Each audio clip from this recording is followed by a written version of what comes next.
সালাম আলাইকুম।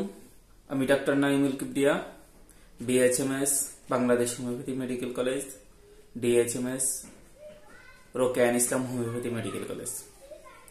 আমরা আজকে বলবো কোন ধরনের রোগী কোন পাশে শুতে পারে না। এই নিয়ে আমাদের আজকে একটা ছোট্ট ভিডিও। তো প্রথমে আমরা বলবো লাইকোপোডিয়াম এবং গ্লোনোইন। লাইকোপোডিয়াম এবং গ্লোনোইন বাম কাতে শুতে পারে না। তারপর ক্যালিকার্ভের কথা বলবো। এরা যকৃতের সমস্যা থাকলে, মানে লিভারের সমস্যা থাকলে এরা ডান কাতে শুতে পারে না। এরপরে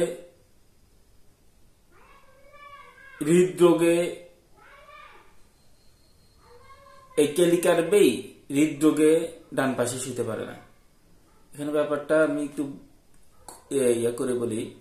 ক্যালিকার্ভের যদি হৃদপিণ্ডের সমস্যা থাকে, হৃদপিণ্ড মানে হৃদপিণ্ড বাম দিকে, যদি হৃদপিণ্ডের সমস্যা থাকে তাহলে বাম দিকে শুতে পারে না। আর ক্যালিকার্ভের একই রোগী যদি লিভারের সমস্যা থাকে বা যকৃতের সমস্যা থাকে, যকৃত ডান পাশে, এই কারণে সে ডান পাশে চেপে শুতে পারে না। অর্থাৎ তার আক্রান্ত যে পাশে হয় ওই পাশে শুতে পারে না, লিভার এবং যকৃতের দিকে। কারণ লিভার ডান দিকে, লিভার আক্রান্ত হলে ডান দিকে শুতে পারে না।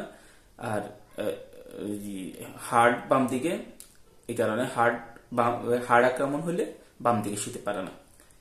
এরপরে আমরা বলবো মার্কুরিয়াস সেরিবুলাস, এরা ডান দিকে শুতে পারে না। এবং ক্যাডমিয়াম সালফের কথা বলবো। ক্যাডমিয়াম সালফ এরাও ডান দিকে শুতে পারে না। এই বলে আজকের মতো এখানে বক্তব্য শেষ করছি। আসসালামু আলাইকুম।